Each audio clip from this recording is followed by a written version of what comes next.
ছাত্র জনতার July August গণঅভ্যুত্থান দিবস পালনের অংশ হিসেবে আজ খুলনা মহানগরীর শিববাড়ি মোড় থেকে এক প্রতীকী ম্যারাথন দৌড় প্রতিযোগিতা সকালে শুরু হয়ে নগরের বিভিন্ন সড়ক প্রদক্ষিণ করে জেলা প্রশাসকের কার্যালয় চত্বরে গিয়ে শেষ হয়।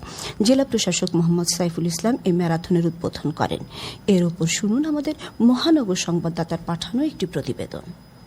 ঐতিহাসিক ছাত্র জনতার জুলাই আগস্ট গণ অভ্যুত্থান দিবস স্মরণে খুলনায় একটি প্রতীকী ম্যারাথন অনুষ্ঠিত হয়েছে। শুক্রবার 1 আগস্ট সকাল 7টায় শিববাড়ি মোড় থেকে শুরু হয়ে ম্যারাথনটি শহরের প্রধান সড়কগুলো প্রদক্ষিণ করে। যুব সমাজকে দেশের ইতিহাস ও ঐতিহ্যের সঙ্গে সম্পৃক্ত করতে জেলা ক্রীড়া সংস্থা এবং যুব উন্নয়ন অধিদপ্তর যৌথভাবে এই ব্যতিক্রমী অনুষ্ঠানের আয়োজন করে। এতে বিভিন্ন শিক্ষা প্রতিষ্ঠানের শিক্ষার্থী, তরুণ ও সাধারণ মানুষ স্বতঃস্ফূর্তভাবে অংশ নেন। আয়োজকদের পক্ষ থেকে জানানো হয়েছে, এই প্রতীকী ম্যারাথনের মূল উদ্দেশ্য হল 1952 সালের ভাষা আন্দোলন থেকে শুরু করে 1971 এবং 2024-এর গণ অভ্যুত্থান এবং গণ আন্দোলনের চেতনা নতুন প্রজন্মের মাঝে ছড়িয়ে দেওয়া।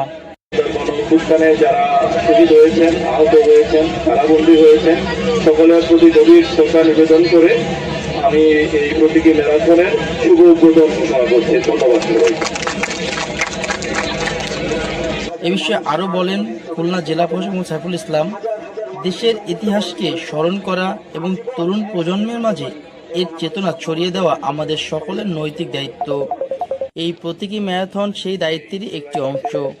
এ বিষয়ে মহানগর বিএনপির সভাপতি শফিকুল আলম মনা বলেন, গণ অভ্যুত্থান আমাদের স্বাধীনতা সংগ্রামে অন্যতম গুরুত্বপূর্ণ অধ্যায়। এই ধরনের ম্যারাথন আয়োজনের মাধ্যমে তরুণ প্রজন্ম আমাদের গৌরবময় ইতিহাস সম্পর্কে জানতে পারবে। মহানগর জামাতের আমির অধ্যাপক মাহফুজুর রহমান বলেন, গণ অভ্যুত্থানের মূল চেতনা ছিল শোষণ ও বৈষম্যমুক্ত সমাজ প্রতিষ্ঠা। সেই আদর্শ আজও প্রাসঙ্গিক। এই প্রতীকী ম্যারাথন আমাদের সেই মহান আত্মত্যাগের কথা স্মরণ করিয়ে দেয়। অংশগ্রহণকারীরা দেশের স্বাধীনতা সংগ্রামে আত্মত্যাগকারী সকল শহীদের প্রতি শ্রদ্ধা জানান এবং একটি সমৃদ্ধ ও প্রগতিশীল বাংলাদেশ গড়ার অঙ্গীকার ব্যক্ত করেন।